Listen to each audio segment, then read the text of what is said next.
TB is a long-standing illness that primarily affects the lungs in 80% of the patients, but it can also affect other parts of the body. The most common form of disease is the disease that affects our lungs, especially among the adults. The disease that affects the lungs is the most common type. Over 80% of the TB we see in the country is TB in the lungs. So that is the commonest. But there are other forms, like I said, in the abdomen, in the bones. Once in a while you find such cases. And those who get these types of TB, especially for the bones, the meninges, are those that are immune compromised mainly. We have the elderly, sometimes the children. They find those forms of TB more common in those age groups. It is an infectious disease that is transmitted through air, coughing, laughing, singing, and talking from an infected person. That if you have been coughing for the last 2 weeks and more, for more than 2 weeks, you also feel some feverish, please go and tell a health worker that, you know what, I've been coughing for the last 3 weeks, I've swallowed all this amoxicillin, they have given me this, but this cough is not going. Can you investigate me further for my problem of this coughing?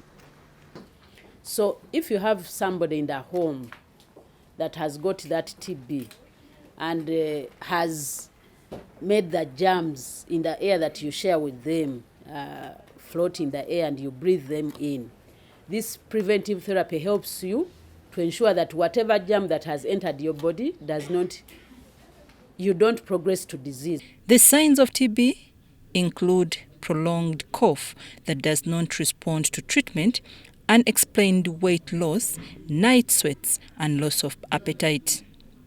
Even when TB is preventable, treatable, and curable, it still remains one of the critical killer diseases. The head of the TB clinic at Mulago Hospital, Dr. Susan Adakun, says on average there are 30 admissions daily. The situation of TB is that we are seeing increasing cases per day. For example, in our TB unit here, that the lab tests 70 sputum samples for TB daily, and of those 70, 4 of them turn out to be positive. Mulago TB Clinic has modern GenExpert machines for TB screening.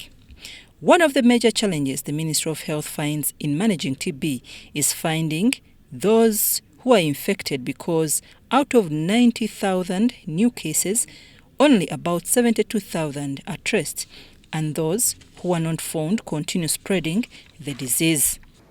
So let's say if we have 90,000 and then we find, say, 70, that means there's 20,000 there we didn't find.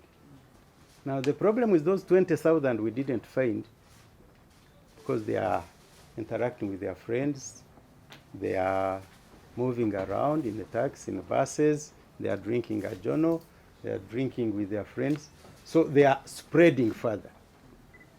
So now the burden is not only them, the 20,000, but also the spread they cause.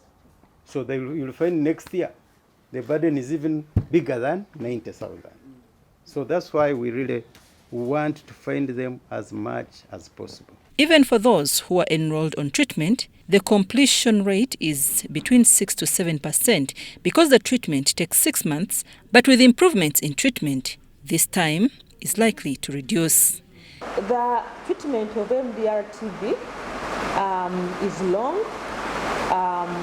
from 9 months on the minimum to 20 months on the maximum. And currently we're using drugs where the duration has been long, and therefore some patients were not completing their treatment.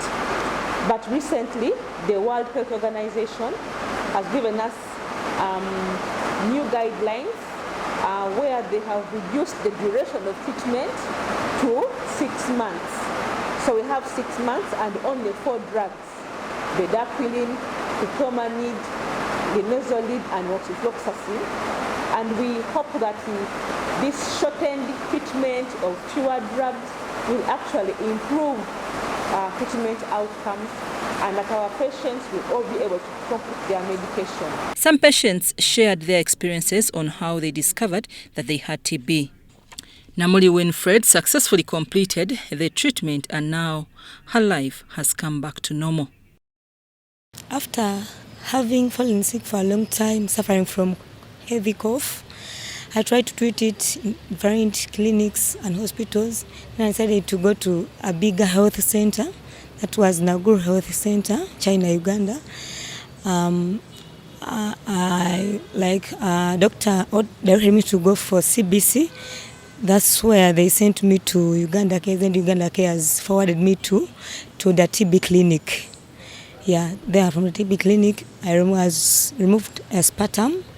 They told me to come back the next day. So a doctor told me from that TB clinic that I was found PTB positive, and she told me that I shouldn't worry because TB can get cured so long as I follow her instructions and take very well the medicine. However, stigma and discrimination also contribute to the frustration of TB management. Initially, people thought that every person with TB has HIV, but according to Ministry of Health, only 32% of TB patients have HIV and close to 70% have no HIV. Actually, most of my friends discriminated me. But like I had some church members whom I could pray with. They could come and encourage me, plus the advice of a doctor, so I couldn't mind them, those who could discriminate me. I just had to fight for a chance to have my life again. People should know that TB is a disease like any other. Like we even have the good thing, you know, now with HIV, it's no longer stigmatized like it used to be in the past. People would even fear to go to the clinic because of HIV. So the same with TB. Let's not stigmatize the people. Anybody can get TB, and anybody can be treated for TB, and you recover fully. So the United States Agency for International Development supports the Ministry of Health to strengthen TB case detection through the CAST TB program. In a nutshell, TB is a disease that can be prevented, treated and cured, and therefore government needs to ensure that screening and treatment services are scaled up, but also the individuals need to seek care in case they notice signs pointing to TB, with the common sign being a cough and exceeds 2 weeks. I'm Nafka Farida and Nalongo Rose Bukira in Kampala.